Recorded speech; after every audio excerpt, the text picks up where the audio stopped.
छे अपने कार्यक्रम हेल्थ टॉक पर। पछिल्का सप्ताह हम सब गप कैलौं हेडेक और डिप्रेशन टॉपिक पर। आई बाजी फिर हमारे सबसे साथी डॉक्टर शिरीष अरियाल आई के हमारे सबके टॉपिक है ते एंग्जाइटी निराशापन। एहि टॉपिक पर हम सब डॉक्टर से गप करब उनकर स्वागत करै छियै। अहाँ सबके फिर से बता दिए ई प्रोग्राम लाइव में अहाँ देख सकै छी आ कॉल कर सकै छी 98 442 98 443 पर अपने अपन कोनो जिज्ञासा या कोनो समस्या के समाधान चाही तेकरा लेल। डॉक्टर साहब अपने के स्वागत है कार्यक्रम पर। नमस्ते सुमित सर, लास्ट टाइम हामीले कुरा गर्दा डिप्रेसन र हेडेकको बारेमा कुरा गरेका थियौँ। त्यसले गर्दा सायद पेसेन्टहरूलाई अलि हाम्रो दर्शकहरूलाई केही फाइदा भएको होला जस्तो आशा गरिरहेका छौँ। आजको टपिकमा हामीले एङ्जाइटी भन्ने कुरामा कुरा गर्ने भने हजुर हुन्छ। सर, यो एङ्जाइटी भन्ने वर्ड के हो एक्चुअली? हैन, एङ्जाइटी भनेको चाहिँ सुमितजी कस्तो हुन्छ नि, अब जस्तो बेचैनी, घबराहट, अब मान्छेहरूलाई भित्रबाट आफूले केही चोरेको छु जस्तो डर लागिरहने गर्ने वा केही किसिमको अनावश्यक किसिममा केही नभए पनि एक्कासी अचानकसँग एकदम घबराहट बढेर आउने, एकदम बेचैनी भइरहने, कहाँ जाउँ के गरौँ जस्तो भइरहने गर्ने हुन्छ।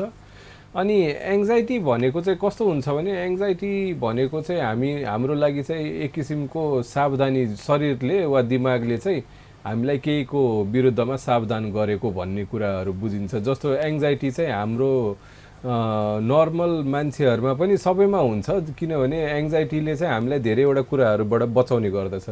जस्तो कि एक्जामको बेला भयो, जस्तो परीक्षाको बेलातिर यदि एङ्जाइटी भएन भने भने मान्छेहरूले पढ्दैनन्।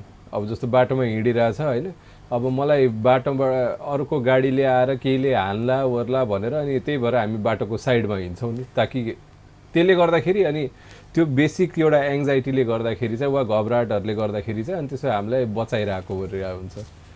अब बिमारी कहाँनिर हो भने चाहिँ मैले अस्ति नै पनि सुरुमा पनि भने होइन, कुनै पनि कुराले जस्तो कुनै पनि बेचैनी वा घबराहटले गर्दाखेरि म आफ्नो जीवन राम्ररी व्यतीत गर्न सकिरहेको छैन वा चलाउन सकिरहेको छैन, त्यसले गर्दाखेरि मेरो वरिपरिको घर परिवारहरूमा समस्याहरू भइरहेछ वा त्यसले गर्दाखेरि मेरो कामहरूमा बिग्रिरहेछ गरिरहेछ। म आफू जति काम गर्न सक्थेँ त्यति म काम गर्न सक्दिनँ भएपछि चाहिँ अनि त्यसपछि त्यसलाई चाहिँ हामी बिमारीको नाम लिन्छौँ। ओके, तपाईँले भन्न खोजे सर कि बेसिकली हाम्रो सबै मान्छेहरूमा एङ्जाइटी भइ नै रहन्छ, त्यो पोजिटिभ हिसाबले हो। हजुर। अब जसरी तपाईँले इक्जाम्पल दिनु, इक्जामको बेलामा मान्छे डराएर पढ्छन् या बाटोमा हिँड्ने बेलामा गाडी आएर ठोक्ला भन्ने डरले मान्छे साइड लगाएर हिँड्छन्।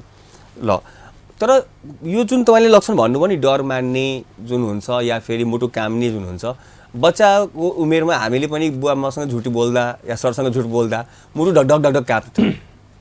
त्यो के एङ्जाइटीकै रूप हो त? हजुर, त्यो एङ्जाइटीकै रूप हो त्यो। तर कस्तो भने अब कुनै पनि एउटा नयाँ सिचुएसन हाम्रो अगाडि आयो, कुनै पनि एउटा नयाँ परिस्थितिले चाहिँ ल्याउने कुराहरू हो। अब तर एङ्जाइटी भनेको कस्तो हुन्छ नि, एङ्जाइटी भनेको हामीले भित्रैबाट आफ्नो भित्रबाट फिल गर्ने कुरा हुन्छ। अनि त्यही हिसाबले चाहिँ डर भनेको कुनै बाहिरी तत्त्वलाई देखेर फिल गर्नेलाई चाहिँ डर भनिन्छ। अब भित्रभित्रै मात्र भइरहेछ जुन कुराहरू बाहिरतिर केही पनि छैन, वस्तुगत केही पनि छैन, तर हामीलाई भित्रभित्रै चाहिँ एकदम डर सर जस्तो लागिरहेछ गरिरहेछ भने चाहिँ त्यसलाई चाहिँ अनि बल्ल घबराहट वा एङ्जाइटी भनेर भनिन्छ। ओके, एङ्जाइटी भनेको घबराहट। हजुर, सिधा कुरा बुझ्नु हो भने घबराहटलाई एङ्जाइटी भनिन्छ। एकदम यो हरेक मान्छेमा हुन्छ। यसलाई रोगको रूपमा लिनलाई अलि जरुरतभन्दा धेरै भयो भने रोगको रूपमा लिनु पर्यो, हामी सचेत हुनु पर्यो। हजुर। यो एङ्जाइटी कति प्रकारको हुनसक्छ, के छ? एङ्जाइटी विभिन्न प्रकारका हुन्छन्। जस्तो एउटा हुन्छ जेनरलाइज एङ्जाइटी भनेर भनिन्छ। जेनरलाइज एङ्जाइटी भनेको चाहिँ जे कुरामा पनि चिन्ता लागिरहने गर्ने हुन्छ, एकदम जे कुरामा पनि घबराहट लागिरहने गर्ने हुन्छ। जस्तो म घरबाट बाहिर निस्किँदाखेरि पनि मलाई चिन्ता लागिरहन्छ, म काम गर्न बस्दाखेरि पनि मलाई केही न केही कुराको चिन्ता लागिरहन्छ वर्ष सामान्य रूपमा हेर्दाखेरि। अनि अर्को हुन्छ एउटा ओसिडी भन्ने हुन्छ, अब्सेसिभ कम्पल्सिभ डिसअर्डर भन्ने हुन्छ। अब्सेसिभ कम्पल्सिभ डिसअर्डर भनेको चाहिँ एउटै कुरा बारम्बार दिमागमा आइरहन्छ, जसको प्रतिफलले चाहिँ हामी एउटै काम बारम्बार गरिरहन्छौँ। जस्तो कि मलाई सोचमा आइरहेछ कि मलाई एकदमै फोहोर जस्तो लागिरहेछ केही कुरा भन्यो भने अब प्रायः जसो यतातिर भेटिने गर्नेमा अनि मान्छेहरूले धेरै जसो हातसाथ धोइरहने ओर्ने वा कपडा धोइरहने बारम्बार एउटै कुरा गर्ने ओर्ने त्यस्तो हुन्छ। त्यसपछि अर्को हुन्छ फोबिया। फोबिया भनेको कुनै पनि वस्तु वा कुनै पनि नयाँ ठाउँ वा कुनै पनि एउटा अब्जेक्टलाई लिएर चाहिँ चाहिने भन्दा बढी डर हुने, जस्तो कि साँपलाई देखेर डराउने ओर्नेदेखि लिएर कुनै पनि भिडभाडमा मान्छेले बोल्न ओर्न नसक्ने वा भिडमा जानै नसक्ने ओर्ने त्यस्तो किसिमको डरहरू हुन्छ।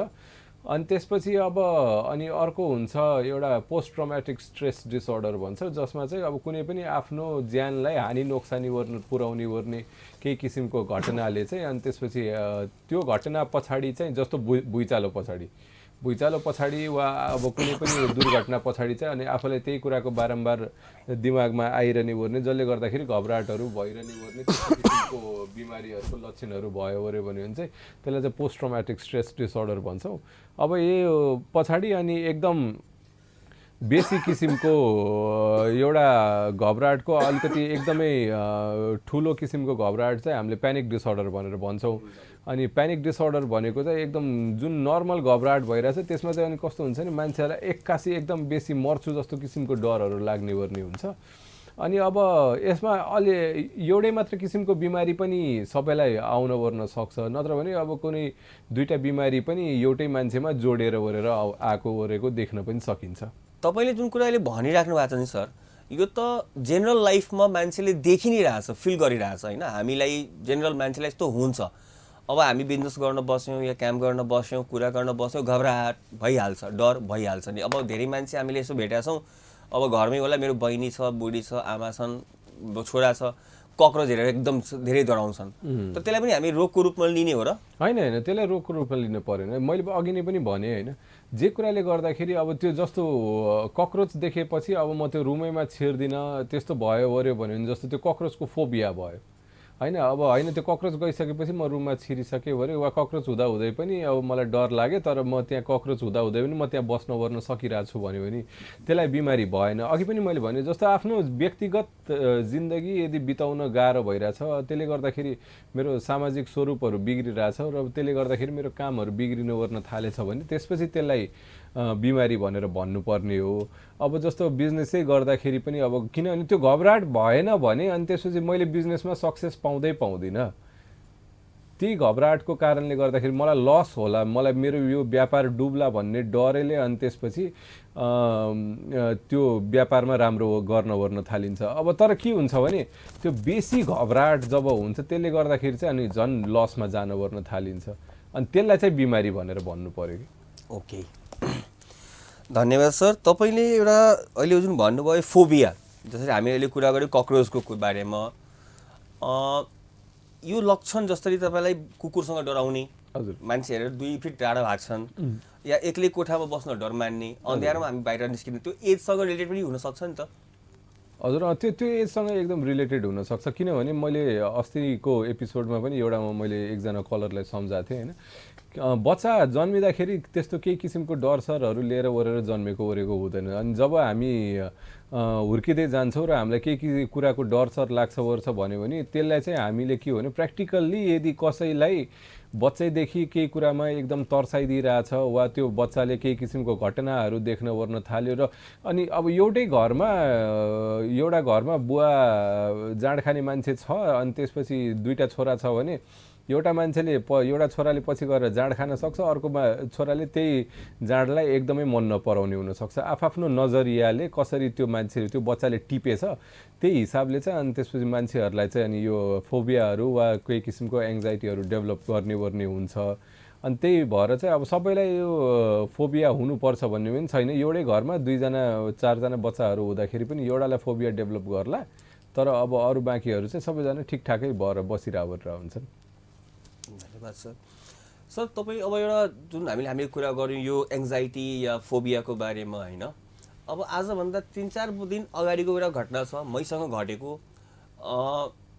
एक्कासी म बसिरहेको थिएँ, अब आई डोन्ट नो वाइ के भयो, एक्कासी मुटु हुन्छ काम नजाए जस्तो लाग्यो क्या, जिउ एकदम त्यो हल्लिने टाइपको एकदम थरथराहटपन जस्तो फिल हुन थाल्यो। एकछिन त म डराएँ कि हार्ट एट्याक भयो कि हार्टमा प्रब्लम आयो कि के भयो, पसिना पनि हल्का हल्का आउन थाले जस्तो लागिरहेको थियो। त्यसलाई के भन्ने, त्यो एकछिन फेरि हरायो, त्यो 5 सेकेन्ड 10 सेकेन्ड रह्यो जति त्यो एपिसोड रह्यो त्यसो एकदम नर्मल भयो म। हजुर, त्यसलाई चाहिँ हामी जेनरली प्यानिक अट्याक भनेर भन्छौँ। अब त्यो प्यानिक अट्याक भनेर एकदम फर्स्टमै एकदम डायग्नोज गर्न वर्न भनेर चाहिँ होइन, त्योभन्दा पनि पहिला अब उमेर सापेक्ष भनेको अब जस्तो बुढेसकालमा लाग्यो ओर्यो होइन, अनि बुढेसकालमा त्यस्तो किसिमको लक्षणहरू आयो ओर्यो भने अब पक्कै सुरुमा चाहिँ एकदम मुटुकै शङ्का गर्नुपर्छ, अब मुटुमै केही गडबडी छ होइन। अब त्योभन्दा बाँकी पछाडितिर अब प्रेसरको बिमारी, सुगरको बिमारी अरू केही छ, वा अरू केही डेली औषधि खाइरहनु पर्ने बिमारीहरू छ यताउता, यो सबै कुराहरू यदि छ भने त्यसलाई चाहिँ अब पहिला मुटुकै शङ्का गर्नुपर्छ। तर होइन, अब जस्तो हाम्रो एउटा हेल्दी एउटा उमेरमा छ जहाँ चाहिँ मान्छेहरू शारीरिक रूपले पनि स्वस्थ छन्, अनि त्यही कारणले गर्दाखेरि चाहिँ अब यदि त्यस्तो किसिमको भयो भने चाहिँ त्यसलाई चाहिँ अनि अब सबै कुराहरू सोच विचार गरेर, जस्तो त्यसलाई चाहिँ अनि त्यही भएर प्यानिक अट्याक भन्छौँ। प्यानिक अट्याकमा चाहिँ के हुन्छ भने जेनरली एकदम छिटो 2-4 मिनटमै एकदम छिटो घबराहट बढ्न ओर्न थाल्छ, जसमा चाहिँ मान्छेलाई केही कि त मरिहाल्छु कि त केही नराम्रै अनिष्ट केही भइहाल्छ भन्ने किसिमको एक्कासी डर लाग्न ओर्न थाल्छ। अनि यसको लागि चाहिँ कुनै किसिमको तनावसँग सम्बन्ध पनि हुँदैन। अनि त्यति बेलातिर अब मान्छेहरूलाई चक्कर लाग्नेदेखि लिएर एकदम टाउको भारी वा हलुका भए जस्तो हुने वर्नेदेखि लिएर अनि एक्कासी एकदम मुख सुक्न वर्न थाल्छ, एक्कासी धड्कन बढेको जस्तो लाग्न वर्न थाल्छ, एकदम घाँटी निसासिएको, मैले सासै फेर्न सकिरहेको छैन, कसैले घाँटी न्याक्दिरहेछ त्यस्तो किसिमको लक्षणहरू आउने, वा कसैको एकदम हात खुट्टाहरू काँप्न वर्न थाल्ने, एकदम पेटमा ग्यास बनेर वरेर आउने, अनि वा एकदम पिसाब गर्न मन लाग्ने वा दिशा लागिरहने वर्ने जस्तो किसिमको लक्षणहरू आउँछ।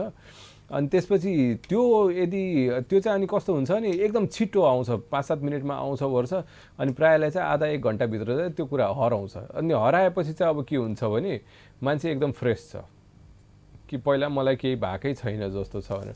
तर यसमा एउटा कुरा चाहिँ कस्तो हुन्छ भने चाहिँ एउटा किसिमको डर चाहिँ रहिरहन्छ कि होइन, किनभने एकदम मर्न लागेको किसिमको डर लागेको गरेको हुन्छ। अब मलाई पछि केही भइहाल्छ कि अब फेरि यस्तो किसिमको अर्को एट्याक आयो भने त म नबाँचौँला कि भन्ने किसिमको डर चाहिँ धेरै जसो मान्छेमा रहिरहन्छ। ओके, भन्न खोजेको सर कि अब मलाई यो एकपटक भयो होइन, यो प्यानिक एट्याक नै थियो, अब यसको ट्रिटमेन्ट मैले गराउनु पर्ने आवश्यकता छैन। तपाईँले अहिले जति पनि पोइन्ट भनिराख्नु चाहिँ त्यो मैले फिल गरेअनुसार यो हाम्रो कमन लाइफमा डे टु डे लाइफमा भइरहेको छ। हजुर हजुर, तपाईँले भन्नुभयो कि यो जरुरतभन्दा धेरै भयो भने डक्टरलाई देखाउनु पर्यो। तर यस्तो लक्षण हेरेर त मेरो मुटुको प्रब्लम जस्तो मलाई देखिरहेको थियो, बुझिरहेको थिएँ मैले, यो मेरो मानसिक रोग नै हो या म मनोचिकित्सक भेट्नु पर्ने हो कि म मुटु डक्टरसँग भेट्नु पर्ने हो, अथवा मैले इग्नोर गर्दा हुन्छ, के गर्नुपर्ने थियो त्यो पोजिसनमा मैले? हजुर, यस्तो हुन्छ हाम्रो पनि अब कस्तो भने सबै कुराको डायग्नोसिस चाहिँ पहिला चाहिँ सुरुमा चाहिँ भित्र कुनै त्यो अब जस्तो मुटुको लक्षणहरू आएछ भने पहिला मुटुकै डक्टरलाई भेटेको राम्रो, किनभने अब पहिला मुटुमै समस्या यदि छैन भनेर भने मुटुमै समस्या यदि रहेछ र होइन, अनि त्यसपछि सुरुमै मनोचिकित्सक आउनुपर्छ वर्छ भन्ने पनि छैन।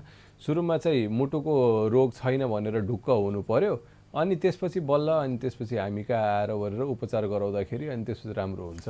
Okay sir, thank you. यो सर अघि हामीले कुरा गरेको थियौँ पटक पटक एउटै कुरा गर्न मन लाग्ने, अब जसरी मैले हात धोएँ म फोहोर छु कि फेरि हात धुनु, अथवा मैले राति सुत्दा चुक्कुल लाएर बन्द गरेर सुतिरहेको छु अनि मलाई लाग्यो कि चुक्कुल खुला छ, म पटक गएर चेक गरिराख्नु, यसलाई तपाईँले COCD अब्सेसिभ कम्पल्सिभ डिसअर्डर के हो यो प्राय कतिको यो एरियामा मान्छेहरूमा देखा परेर रोग हो, यो के छ, यो ठिक हुने रोग हो कि होइन? होइन, यस्तो छ, अब्सेसिभ कम्पल्सिभ डिसअर्डर एउटा कुनै पनि पर्टिकुलर जियोग्राफिकल एरियामा 1देखि 2% मान्छेहरूलाई हुन्छ कि। अनि यसमा चाहिँ कस्तो हुन्छ भने चाहिँ जस्तो अब्सेसन भनेको चाहिँ एउटै कुरा बारम्बार दिमागमा आइरहन्छ, अनि कम्पल्सन भनेको चाहिँ त्यो बारम्बार दिमागमा आएको कुराले चाहिँ मलाई एकदमै दुःख दिइरहेछ, मैले त्यो हटाउन गर्न सकिरहेको छैन, अनि त्यही कारणले गर्दाखेरि चाहिँ अब मलाई त्यो केही आफ्नो प्रक्रियाहरू हुन्छ जसले गर्दाखेरि चाहिँ मलाई त्यो सोच चाहिँ दिमागबाट हटाउनु गर्न सजिलो भइरहेछ। जस्तो कि अघि नै मैले भने अब मेरो दिमागमा आइरहेछ कि मलाई हरेक कुरा मैले छुँदाखेरि मलाई फोहोर जस्तो लागिरहेछ, एकदम जे कुरामा पनि मलाई फोहोर जस्तो लाग्छ वर्छ भनेपछि होइन, अब त्यो कुरा दिमागमा आएको आइ हुन्छ, अनि त्यसले गर्दाखेरि चाहिँ अब के हुन्छ भने चाहिँ अब त्यो मेरो दिमागबाट हटाउन ओर्न मलाई गाह्रो भइरहेछ, किनभने मलाई आफैलाई थाहा छ त्यो सोच चाहिँ कुनै बाहिरी तत्त्वबाट आएको होइन, यो मेरो भित्र दिमागको आफ्नै उपज हो भनेर। अनि त्यही कारणले गर्दाखेरि के हुन्छ भने अब त्यसलाई हटाउनलाई केही त गर्नु पर्यो, अनि केही गर्ने भनेपछि अब फोहोर लागिसके पछाडि सबसे राम्रो कुरा भनेको त्यसलाई धुने हो। अब मलाई लाग्छ कि अब कपडामा फोहोर लाग्छ भने त्यसो त्यो कपडा धुने हो, मेरो हातमा फोहोर लागिरहेछ ओरिरहेछ भने मेरो हात धुने हो। यो चाहिँ नर्मल प्रक्रिया भयो। तर अब के हो भने चाहिँ बिमारी कहाँनिर हुन्छ भने अब त्यो सोच आइरहन्छ, दिनभरि आइरहन्छ। अनि त्यही कारणले गर्दाखेरि के हुन्छ भने चाहिँ अब त्यो घन्टौँसम्म हात धोइरहने हुन्छ। जबसम्म कि त साबुन सकिँदैन कि त छाला उप्किँदैन, त्यति बेलासम्म 1-2 घन्टासम्म हात धोको धोइ हुन्छ। अब प्रायः जसो गृहिणीहरूमा के हुन्छ भने त्यो कपडा चाहिँ धोयो अनि त्यसो अब आएर कसैले छोइदियो, अनि छोइदिइसके पछाडि अनि अब फेरि धुने।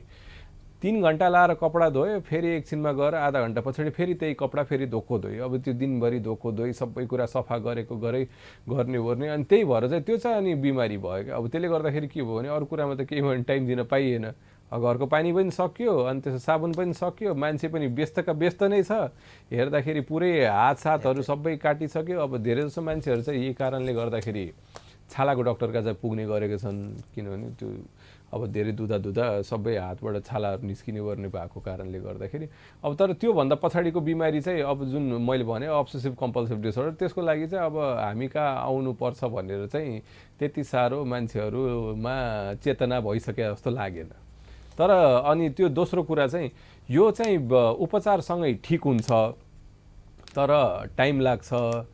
अनि त्यसपछि अब अप्ठ्यारो चाहिँ के हो भने अब यो बिमारी कसले हेर्छन्, के गर्छन् ओर्छन्, र यो बिमारी नै हो कि होइन भनेर थाहा पाउनु पनि गाह्रो भएको छ क्या मान्छेहरूलाई। धन्यवाद सर। अब हामी तपाईँको यो कुरा एकदम बडा मजाको लाग्यो। यसपछि हामी अहिले एकछिनको लागि रोकिरहेका छौँ व्यावसायिक विश्रामको लागि। यसपछि फेरि हामी आउँछौँ अनि यही टपिकमा अगाडि पनि हामी तपाईँसँग छलफल गर्नेछौँ। धन्यवाद। हस्।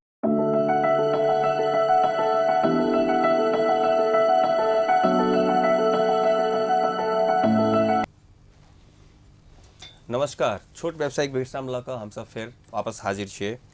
हमसब गप करै छलियै एंग्जाइटी के बारे में, घबराहट जे हमर सबके अपन आम जीवन में हमसब बड़ कॉमनली देखै छियै, बहुत आदमी फील करै छै। अब ई कते तक नॉर्मल छै, कते तक के बाद एकरा हमसब रोग के रूप में लिया पड़लिया, एकर उपचार करनाइ जरूरी छै। एहि संदर्भ में हमसब डॉक्टर से गप केलहुँ हँ। एहि बीच में डॉक्टर साहब फोबिया के बारे में, ओसीडी के बारे में भी कहलखिन। अब जना अहाँके कुत्ता से डर लगनाइ, कॉकरोच से डर लगनाइ, बेर बेर हाथ धोनाइ, एहि टॉपिक में हमसब डॉक्टर साहब से गप केने छलियै। अब हम डॉक्टर साहब से एक चीज पूछऽ की चाहै छियै कि डॉक्टर साहब साइकेट्री, न्यूरोसाइकेट्री या मनोचिकित्सक जे कहै छियै, लास्ट टाइम हमसब फर्स्ट एपिसोड में गप भेल छलैया पागल के डॉक्टर, जनरलाइज पब्लिक के इन्फॉर्मेशन नहीं छै। तो अहाँ के मतलब विभाग में सब चीज के दवाइए खाए पड़े छै कि कुछ के इलाज काउंसलिंग से या समझैला से भी है छै? ए हजुर, त्यही त अब सबैलाई त्यही लाग्छ। कस्तो भने अब कुनै पनि डक्टर कहाँ जाँदाखेरि चाहिँ अब सुरुमा औषध नै दिनुपर्छ, औषध नै खानुपर्छ वर्ष भन्ने त्यस्तो हुन्छ होइन। अब प्राय हाम्रोमा चाहिँ कस्तो गर्छौँ भने अब हामीले बिमारी हो कि होइन त्यो चाहिँ पहिला पत्ता लगाउनुपर्छ। अब कतिवटा कुराहरू हुन्छ मान्छेहरूलाई नर्मली लागिरहेको ओरिरहेको हुन्छ, जुन चाहिँ अब आफूलाई सोच विचार गर्दाखेरि चाहिँ बिमारी जस्तो लाग्ने, तर अब जुन चाहिँ मान्छेहरूमा अब प्राय नर्मली नै हुने ओर्ने त्यो प्रक्रियाहरू हुन्छ। अब त्यसलाई चाहिँ अब कस्तो कम्प्लेन लिएर आछन् त्यो हिसाबले अब मान्छेहरूले होइन भनिरहेछन् कि ल ठिक छ मलाई यस्तो यस्तो भइरहेछ, अनि त्यसपछि अब जस्तो मलाई एक्जाम आउन लाग्यो अनि मलाई डर लागिरहेछ भनेपछि होइन अब के हुन्छ भने अब कति कुराहरू चाहिँ काउन्सिलिङले मात्र, अब किनभने यो नर्मल किसिमको डर हो, जसलाई पनि अब एक्जाम आउन लागेपछि डर लाग्न ओर्न थाल्छ होइन। अब त्यो कुराहरू चाहिँ अब धेरैलाई परे आएको खण्डमा बुझाइदिने हो। अब नत्र भने होइन अब औषधि उपचारै चाहिन्छ जस्तो लाग्छ वर्ष भने त्यसपछि बल्ल औषधि उपचार गर्ने हो। सबैलाई औषधि लेख्नु ओर्नुपर्छ भन्ने पनि छैन। कति कुराहरू त मान्छेले बोलेर ओरेर, जस्तो अब 2-4 जना मान्छेहरू छन् यतातिर अब जसलाई अब औषधि खासै गरिएको छैन, आउँछन् ओर्छन्, टाइममा भेट्नुहुन्छ मान्छेहरूले, अनि त्यसपछि अनि उहाँहरूलाई त्यतिले गर्दाखेरि पनि एकदम शान्त भएर बसिरहनु ओर्नु भएको छ। अब यहाँनिर एङ्जाइटी भनेको समस्या चाहिँ के हो भने चाहिँ होइन, यो मानसिक वा नशा रोगहरूमध्ये सबसे बढी भएको रोग जनसङ्ख्यामा, कुनै पनि जनसङ्ख्यामा सबसे बढी भएको रोगै एङ्जाइटी हो। यो खास एङ्जाइटी जुन नर्मल एङ्जाइटी नभइकन रोगै पनि धेरै छ कि जसमा कतिसम्म हाई छ भने चाहिँ 10 जना मध्ये 4 जना जस्तोलाई एङ्जाइटी छ जसमा चाहिँ 10 जनालाई त थाहै छैन मलाई यो बिमारी भइरहेछ भनेर के भइरहेछ भित्रभित्र भइरहेछ बाहिर हेर्दाखेरि अब म खाना पनि खाइरहेको छु मलाई कहिलेकाहीँ निन्द्रा पनि लाग्छ कहिलेकाहीँ बिग्रिन्छ कहिलेकाहीँ अब के भइरहेछ हातखुट्टा काँपेको जस्तो लाग्छ वरिपरि देखाउन जाँदाखेरि केही छैन टेन्सन लियो मात्र भनिरहन्छ जसले पनि त्यही भन्छ जुन चाहिँ डक्टरले गए पनि टेन्सन नलिनु यो टेन्सनको बिमारी हो तर एङ्जाइटी खास टेन्सनको बिमारी चाहिँ होइन अनि हुन्छ चाहिँ के भने चाहिँ अब 10 जना मध्ये एकजनाले त उपचारै पाएन किनभने सबतिर गयो भर्यो सबले भने टेन्सन लिएर मात्र भइरहेछ अनि त्यसपछि अनि त्यहाँ मध्ये अनि अर्को 2 जना 10 जना मध्ये अर्को 2 जनाले चाहिँ के हुन्छ भने अनि त्यसपछि अपर्याप्त उपचार पाइरहेर हुन्छन् किनभने अब औषधि दिइन्छ अनि कसले अब औषधि खाइरहेको हुन्छन् अलिअलि चाहिँ ठिक छ त्यसपछि अलिअलि चाहिँ अनि त्यही पनि भइरहन्छ किनभने हामी कहाँ आउने गर्ने पेसेन्ट किनभने एङ्जाइटी भनेको कुरा होइन 100% ठिक पार्न सकिन्छ केही कुराहरू उहाँहरूलाई बुझाइदिनुपर्छ र केही कुराहरू औषधिले गरिदिने ओर्ने हुन्छ अनि त्यही भएर चाहिँ अब जस्तो 100 जना केहीमा गर्दाखेरि चाहिँ 10 जनाले पाएनन् 20 जनाले अपर्याप्त उपचार पाए अलिअलि ठिक भयो तर पुरापुरी ठिक भइरहेछन् अनि जो बाँकी 10 जना छन् तिनीहरू चाहिँ हामीहरू जस्तो डक्टरका आइसके पछाडिबाट चाहिँ अनि त्यसपछि प्राय जसो मान्छेहरू एकदमै राम्रो ठिक हुन्छ एङ्जाइटीहरू अब तर पहिलेको समयमा सर थियो नि मानसिक रोगमा गयो करेन्ट लागिदिन्छ के यो करेन्ट लगाइदिने भन्ने होइन करेन्ट लगाइदिने भने कस्तो हो भने चाहिँ होइन अब एउटा किसिमको उपचारको पद्धति हो अब त्यो फिल्महरू हेरेर फिल्महरूमा चाहिँ अनि त्यसपछि 10वटा कुरा देखाइदिएर गरेर चाहिँ त्यही कारणले गर्दाखेरि करेन्ट लाग्ने ओर्ने भनेर मान्छेहरू डराएको गरेको हुन्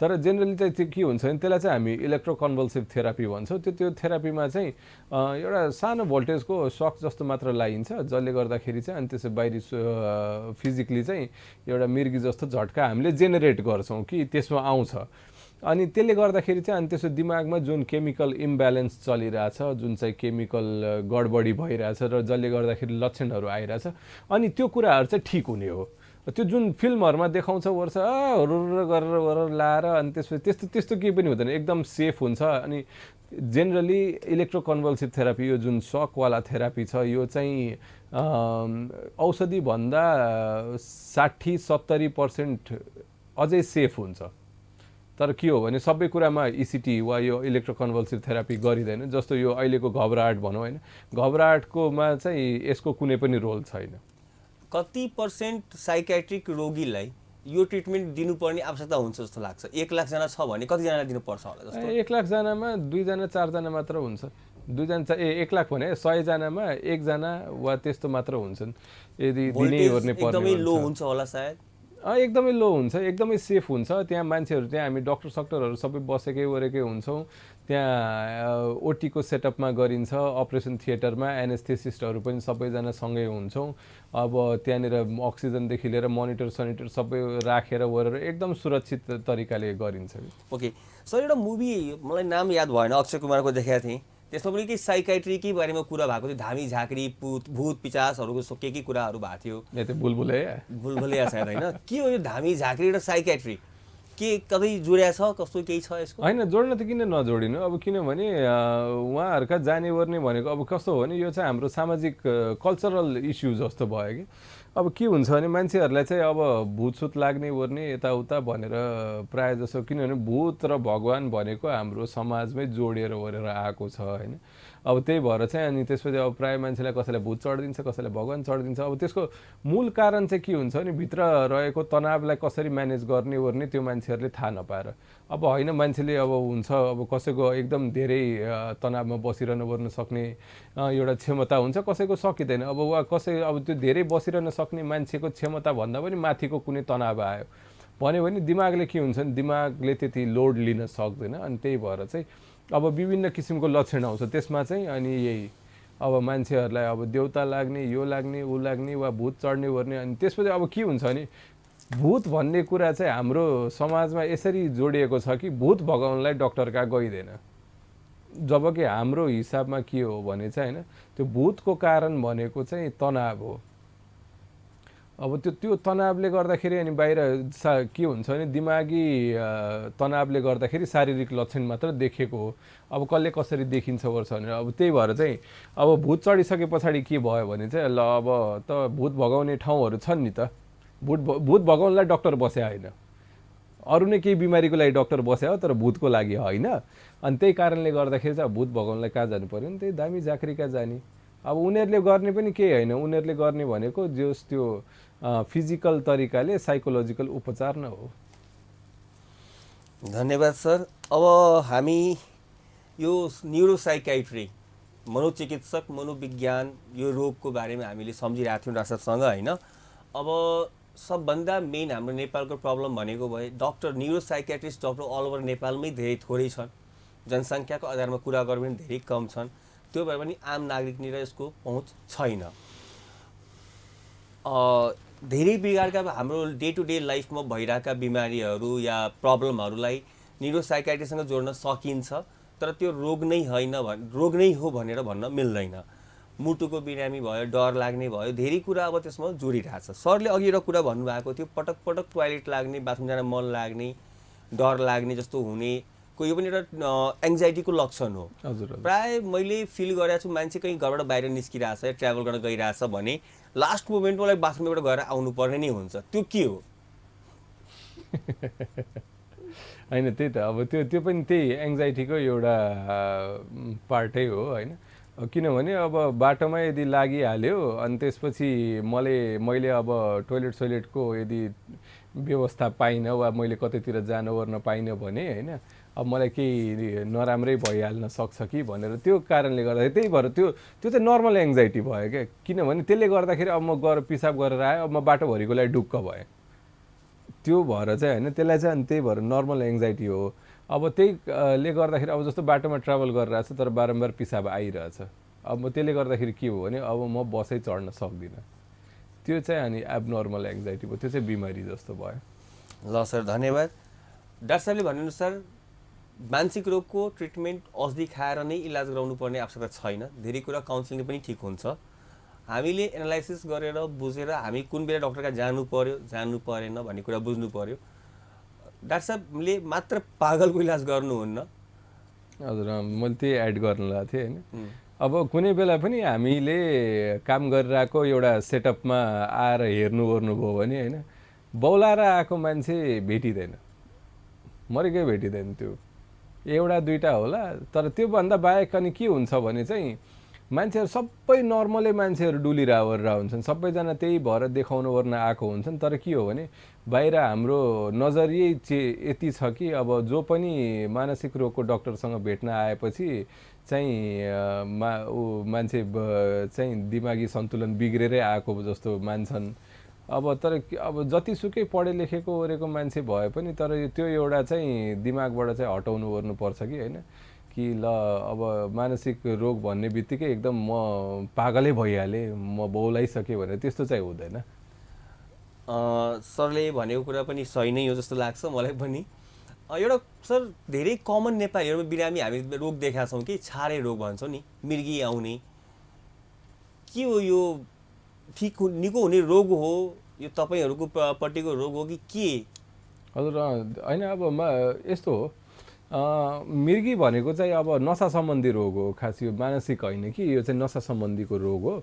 अनि नसा सम्बन्धीको रोगमा अब यो के हुन्छ भने चाहिँ जेनरली हाम्रो जुन केन्द्रीय स्नायु प्रणाली छ, जुन सेन्ट्रल नर्भस सिस्टम छ, त्यो चाहिँ एउटा केमिकलको एउटा गाबा भन्ने केमिकलको अन्डरमा बसिरहेको ओरेको हुन्छ। अब त्यो गाबाको यदि काम कम भयो भने अनि अचानकसँग दिमागमा चट्ट आउँछ, त्यसपछि अनि मान्छे बेहोस भएर ओरेर अनि बेहोस हुने ओर्ने गर्दछन्।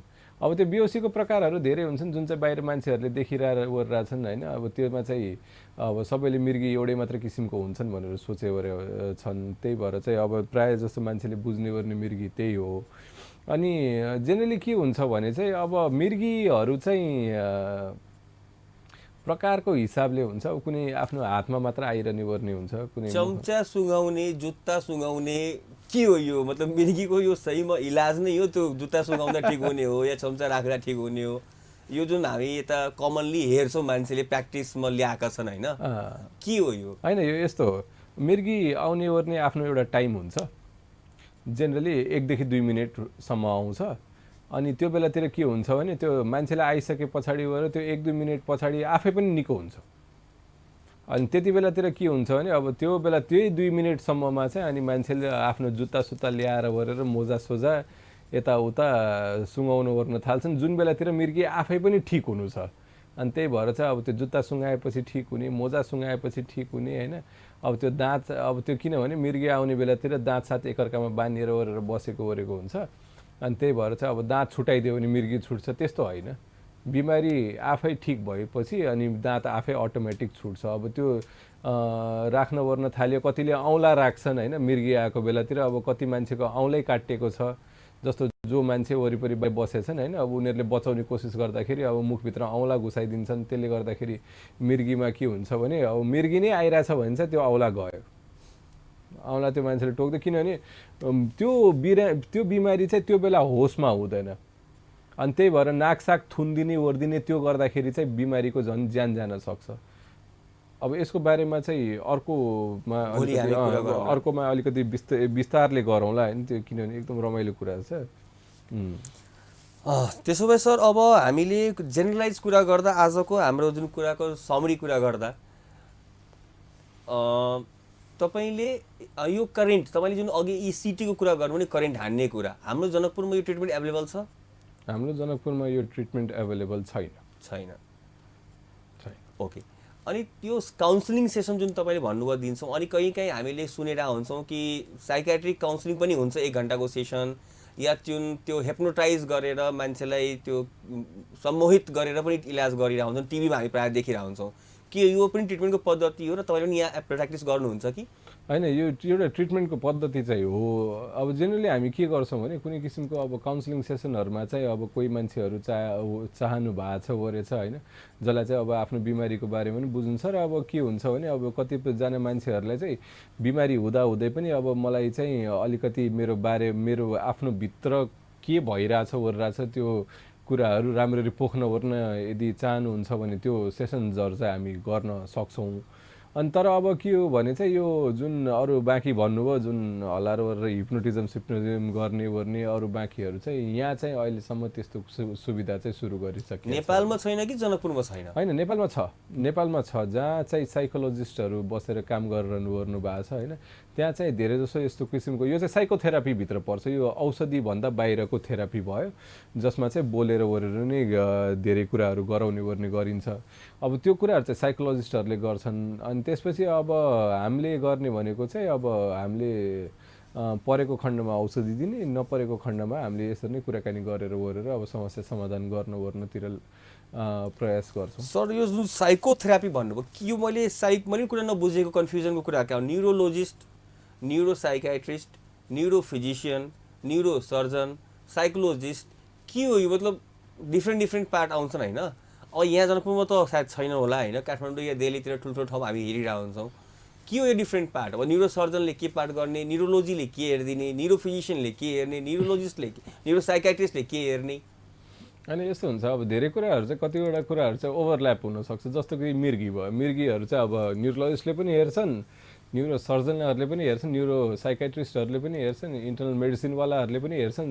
अनि त्यसपछि अब कस्तो गरेर बुझ्नु पऱ्यो भने चाहिँ जुन चाहिँ एक्चुअल ब्रेनमा खराबी छ नि, ब्रेनवाला जुन बाहिरको गिदीमै वा त्यसको खोपडीहरूमा केहीमा खराबी यस्तोहरू कुराहरू आइरहेछ ओरिरहेछ भने त्यो चाहिँ प्रायः न्युरोसर्जन वा न्युरोलोजिस्टहरूकोमा हुने हो। अब हाम्रो न्युरोसाइकेट्रीमा चाहिँ अब 2-4वटा जस्तो टाउको दुखाइ भयो, अनि त्यसपछि अब हातखुट्टाहरू झमझमाउने ओर्ने भयो, वा मिर्गीहरू भयो ओर्यो होइन, वा बिर्सिने ओर्ने बिमारीहरू भयो ओर्यो, त्यस्तोहरू चाहिँ हाम्रो न्युरोभित्र पर्यो।